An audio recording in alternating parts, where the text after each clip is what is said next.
नमस्कार दोस्तों, स्वागत है आपका स्टडी फॉर सिविल सर्विसेज में। वीडियो को पूरा देखिए। कोई भी आपका फीडबैक है, कोई सजेशन है, तुरंत वीडियो में कमेंट करके जरूर बताइए। अच्छा लगे तो वीडियो लाइक जरूर कर लीजिए और ऐसे वीडियो लगातार फ्री में पाने के लिए चैनल को तुरंत सब्सक्राइब कर लीजिए और बेल आइकन को जरूर टैप कर लीजिए ताकि आगे भी सारे वीडियो आपको मिलते रहे। यूट्यूब में फॉलो करते हैं तो प्लीज ये वाला फ्री टेलीग्राम चैनल जरूर ज्वाइन कर लीजिएगा। सारे नोटिफिकेशन, सारे अपडेट यहीं पे आते हैं, ध्यान रखिएगा। स्टडी फॉर सिविल सर्विसेज का कोई भी पेड ग्रुप अगर आपको ज्वाइन करना है तो सिर्फ 856480560660897523864455 यही नंबर है हमारे, सिर्फ जहां पे कॉल या व्हाट्सएप कर सकते हैं।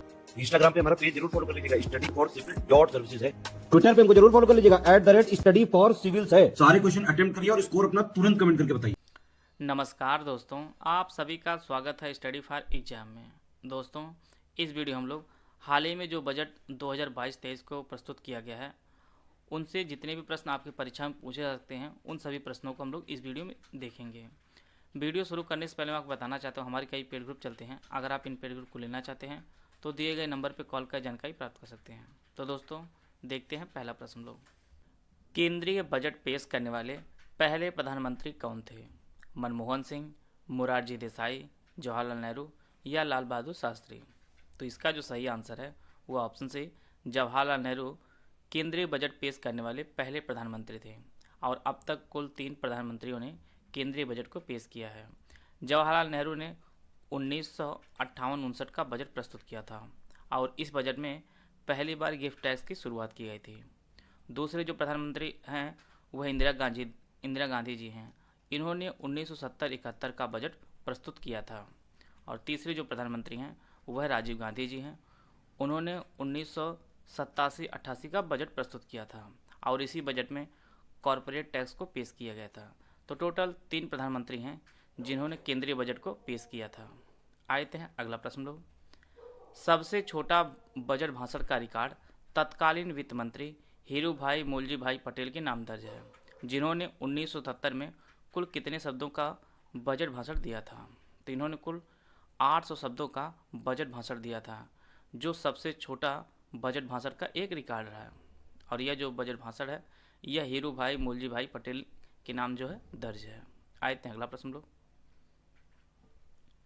बजट भाषण में सर्वाधिक शब्द बतौर वित्त मंत्री पूर्व प्रधानमंत्री मनमोहन सिंह के 1991 में दिए गए बजट भाषण में कुल कितने शब्द थे?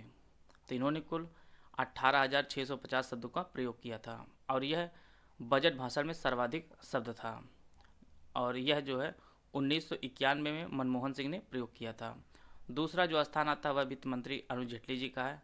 इन्होंने 2018 के बजट भाषण में कुल 18,604 शब्दों का प्रयोग किया था। तो सर्वाधिक जो शब्द का प्रयोग है वह प्रधानमंत्री मनमोहन सिंह के नाम दर्ज है। इन्होंने 1991 में 18,650 शब्दों का प्रयोग किया था। आते हैं अगला प्रश्न लोग। भारत में पहली बार बजट कब पेश किया गया था? तो भारत में पहली बार जो बजट है यह 7 अप्रैल 1860 में पेश किया गया था और यह जो बजट है यह अर्थशास्त्री जेम्स विल्सन ने प्रस्तुत किया था। तो इसका जो पहला ऑप्शन है वह सही है। आते हैं अगला प्रश्न लोग। भारत में सबसे अधिक बार बजट किसने प्रस्तुत किया है? मनमोहन सिंह, अरुण जेटली, निर्मला सीतारमण या मोरारजी देसाई? तो इसका जो सही आंसर है वो ऑप्शन डी मोरारजी देसाई ने भारत में सबसे अधिक बार बजट प्रस्तुत किया है और इन्होंने कुल 10 बार बजट प्रस्तुत किया। दूसरा जो स्थान आता है वह पी चिदम्बरम का आता है।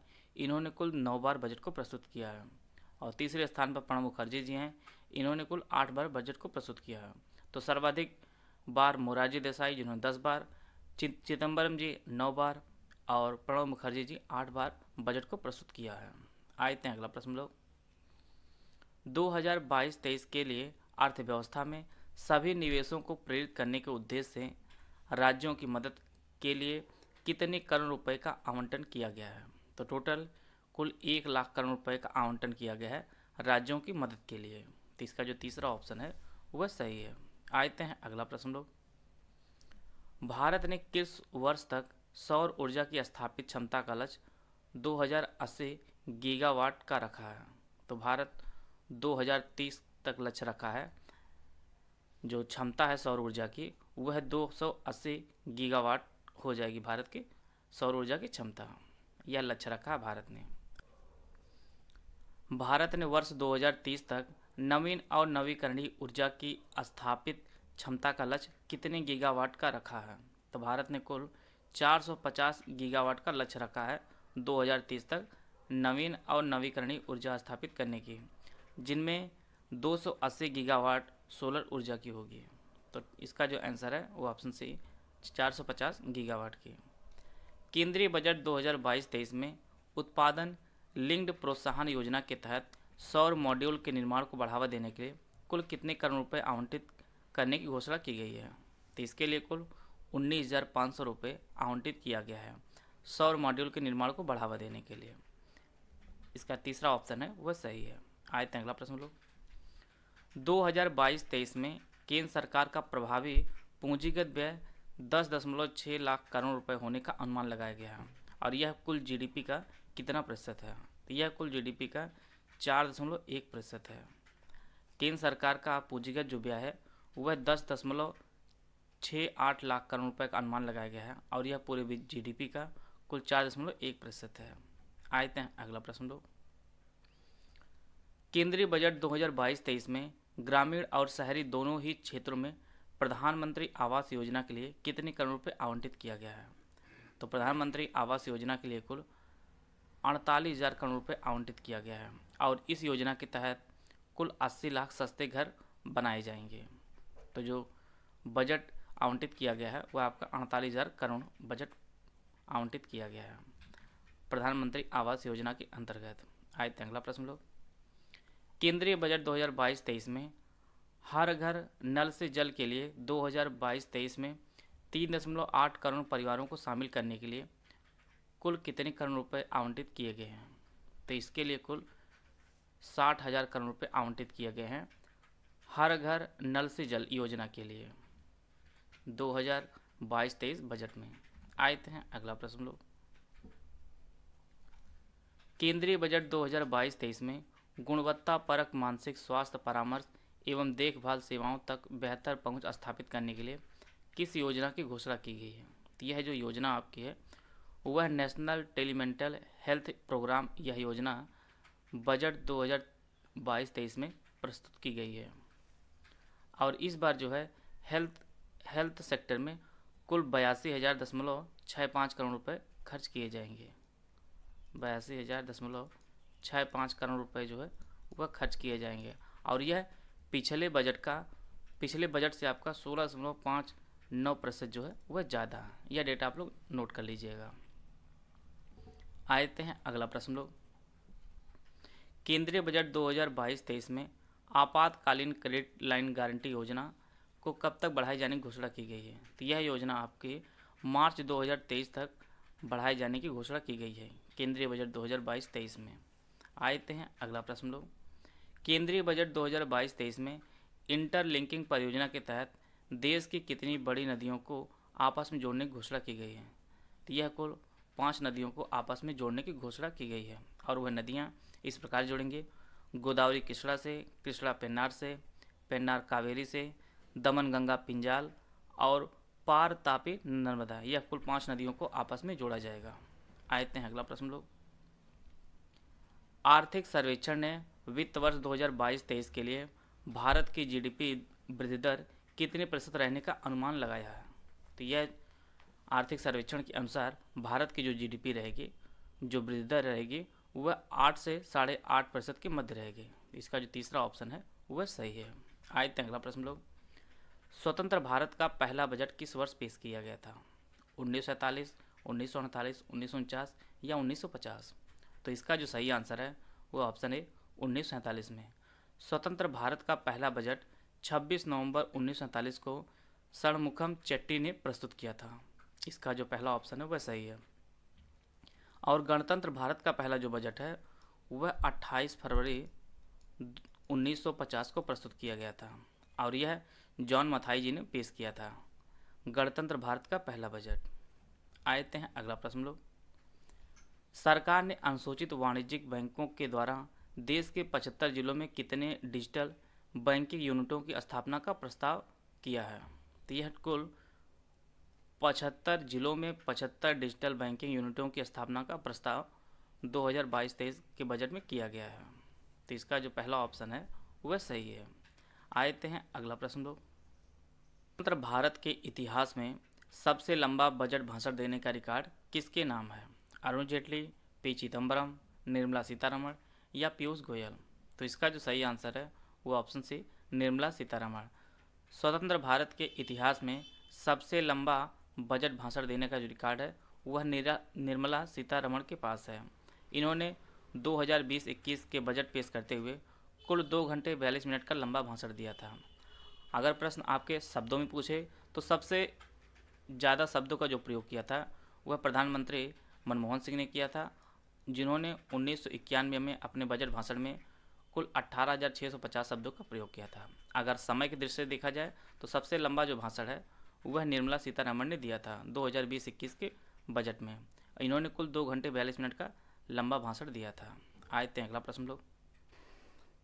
केंद्रीय बजट 2022-23 में पीएम ई विद्या के एक कक्षा एक टीवी चैनल कार्यक्रम का विस्तार 12 टीवी चैनलों से बढ़ाकर कितने टीवी चैनल की घोषणा की गई है?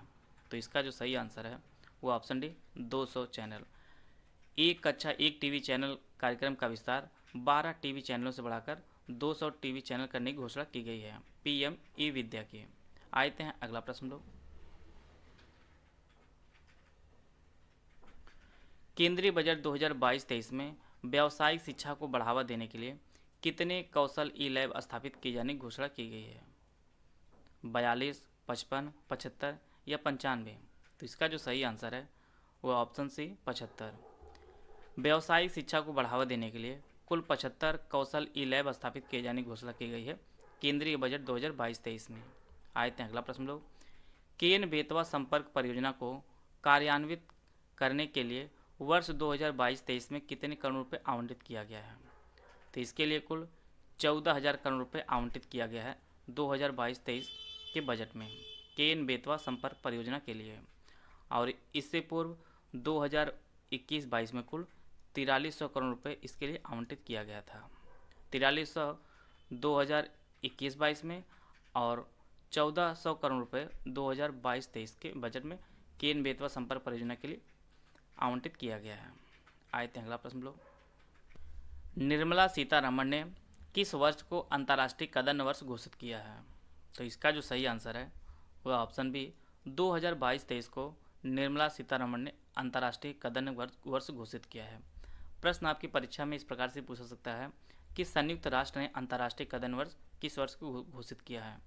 तो भारत के अनुरोध पर संयुक्त राष्ट्र संघ ने वर्ष 2023 को अंतर्राष्ट्रीय कदम वर्ष घोषित किया है, परंतु इस बजट में निर्मला सीतारमण ने 2022-23 को अंतर्राष्ट्रीय कदम वर्ष घोषित किया है। कदम फसलें ये आपकी ज्वार हैं, बाजरा हैं, रागी हैं, कोदो हैं, सामा, ये सभी जो है वह कदम फसलें हैं। आते हैं अगला प्रश्न लोग। रक्षा के क्षेत्र में अनुसंधान एवं विकास के कार्यों को रक्षा अनुसंधान एवं विकास बजट के कितने प्रतिशत हिस्से को उद्योग, स्टार्टअप और शिक्षा जगत के लिए खोल दिया जाएगा? तो इसका जो सही आंसर है वह ऑप्शन सी 25% को। इस बार रक्षा क्षेत्र में कुल 5.25 लाख करोड़ रुपये आवंटित किया गया है और यह पिछले साल की अपेक्षा 10% बढ़ाकर आवंटित किया गया है और यह जो पूरे बजट का 13.31% है। यह सभी फैक्ट आप लोग नोट कर लीजिएगा। 2022-23 के बजट का कुल 13.3% रक्षा क्षेत्र में खर्च किया जाएगा और अगर पूरे रुपए की बात की जाए वह आपका 5.25 लाख करोड़ रुपये आवंटित किया गया है और यह पिछले बजट से 10% बढ़ाकर रक्षा क्षेत्र में किया गया है आवंटित। आते हैं अगला प्रश्न लोग। आत्मनिर्भर भारत के तहत वर्ष 2022-23 में कितने किलोमीटर लंबे रेल नेटवर्क को कवच के अंतर्गत लाया जाएगा? तो इसका जो सही आंसर है वह ऑप्शन सी 2000 किलोमीटर लंबे रेल नेटवर्क को कवच के अंतर्गत लाया जाएगा आत्मनिर्भर भारत के तहत। इसका जो तीसरा ऑप्शन है वह सही है। आते हैं अगला प्रश्न लोग। बजट 2022-23 में पीपीपी मोड के जरिए कितने स्थानों पर मल्टी मोडल लॉजिस्टिक पार्क बनाने के ठेके दिए जाएंगे? तो यह टोटल चार जो है मल्टी मोडल लॉजिस्टिक पार्क बनाए जाने के ठेके दिए जाएंगे बजट 2022-23 के अनुसार। आते हैं अगला प्रश्न लोग। पीएम गति शक्ति मास्टर प्लान के तहत 2022-23 में राष्ट्रीय राजमार्ग नेटवर्क को कितने किलोमीटर तक बढ़ाया जाएगा? तो इसका जो सही आंसर है वो ऑप्शन डी 25,000 किलोमीटर तक बढ़ाया जाएगा राष्ट्रीय राजमार्ग नेटवर्क को। आते हैं अगला प्रश्न लोग, कब तक राजकोषीय घाटे को 4.5% से निचले स्तर पर लाया जाएगा। तो यह जो लक्ष्य रखा गया है वह वर्ष 2025-26 तक राजकोषीय घाटे को 4.5% से नीचे लाया जाएगा। इसका जो तीसरा ऑप्शन है वह सही है। आते हैं अगला प्रश्न लोग, 2022-23 में 15वें वित्त आयोग की सिफारिशों के अनुसार राज्यों को जीएसडीपी के कितने प्रतिशत तक के राजकोषीय घाटे की अनुमति होगी, जिसमें से 0.5% बिजली क्षेत्र में सुधार से संबंधित होंगे। तो इसका जो सही आंसर है वह ऑप्शन से 4%। और 15वें वित्त आयोग के जो अध्यक्ष हैं वह एनके सिंह हैं, यह भी आप लोग नोट कर लीजिएगा। आते हैं अगला प्रश्न लोग, 2022 में कितने डाकघरों में कोर बैंकिंग सिस्टम चालू हो जाएगा। तो यह कुल 1.5 लाख डाकघरों में कोर बैंकिंग सिस्टम लागू हो जाएगा वर्ष 2022 में। आते हैं अगला प्रश्न लोग, केंद्रीय बजट 2022-23 के अनुसार अगले 3 सालों में कुल कितने वंदे भारत ट्रेनें तैयार की जाएंगी। तो इसका जो सही आंसर है वह ऑप्शन सी 400। केंद्रीय बजट 2022-23 के अनुसार अगले 3 सालों में कुल 400 वंदे भारत ट्रेनें तैयार की जाएंगी। आते हैं अगला प्रश्न लोग, चालू वित्तीय वर्ष 2021-22 के लिए भारत के सकल घरेलू उत्पाद वृद्धि दर कितने प्रतिशत रहने का अनुमान लगाया गया है। तो इसका जो सही आंसर है वह ऑप्शन डी 9.2%। चालू वित्तीय वर्ष 2021-22 के लिए भारत के सकल घरेलू उत्पाद वृद्धि दर का जो अनुमान लगाया गया है वह 9.2% लगाया गया है। आते हैं अगला प्रश्न लोग, पर्यटन मंत्रालय के स्वदेश दर्शन योजना के लिए बजट 2022-23 में कुल कितने रुपए आवंटित किया गया है। तो इसका जो सही आंसर है वह ऑप्शन सी 1181.30 करोड़ रुपए जो है आवंटित किया गया है पर्यटन मंत्रालय के स्वदेश दर्शन योजना के लिए। और इस बार जो है पर्यटन मंत्रालय को कुल 2400 करोड़ रुपए आवंटित किया गया है और यह पिछले बजट के 18.4% जो है वह बढ़ाया गया है। इस बार पर्यटन मंत्रालय को 2400 करोड़ रुपये आवंटित किया गया है और यह पिछले बजट से 18.4% ज़्यादा है, 4.2% ज़्यादा है आपका। आए थे अगला प्रश्न लोग, पर्यटन मंत्रालय के प्रसाद योजना के लिए बजट 2022-23 में कुल कितने रुपए आवंटित किया गया है। तो इसका जो सही आंसर है वो ऑप्शन सी 235 करोड़ रुपए। पर्यटन मंत्रालय के प्रसाद योजना के लिए कुल 235 करोड़ रुपए आवंटित किया गया है।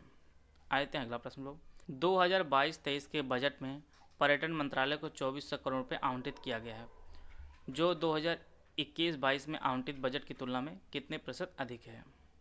तो इसका जो सही आंसर है वह ऑप्शन ए 18.42% अधिक है वर्ष 2022-23 के बजट में। और पर्यटन मंत्रालय को कुल 2400 करोड़ रुपये आवंटित किया गया है इस बार बजट में। आए थे अगला प्रश्न लोग, भारतीय संविधान के किस अनुच्छेद के अनुसार एक वर्ष के केंद्रीय बजट को वार्षिक वित्तीय विवरण कहा जाता है। तो इसका जो सही आंसर है वो ऑप्शन ए अनुच्छेद 112 के तहत जो है एक वर्ष के केंद्रीय बजट को वार्षिक विवरण कहा जाता है। आते हैं अगला प्रश्न लोग, किस वर्ष से आरबीआई द्वारा डिजिटल रुपया ब्लॉकचेन और अन्य तकनीकों का उपयोग करके जारी किया जाएगा। तो इसका जो सही आंसर है वह ऑप्शन ए वर्ष 2022-23 में आरबीआई द्वारा डिजिटल रुपये ब्लॉकचेन जारी किया जाएगा और यह भारतीय अर्थव्यवस्था को बढ़ावा देने के लिए किया जाएगा। डिजिटल करेंसी पर सरकार ने 30% का टैक्स लगाने की बात कही है बजट 2022-23 में। वीडियो अगर आपको अच्छा लगा तो आप लाइक कर सकते हैं, चैनल सब्सक्राइब कर लीजिए। वीडियो को पूरा देखने धन्यवाद। जय हिंद, जय भारत।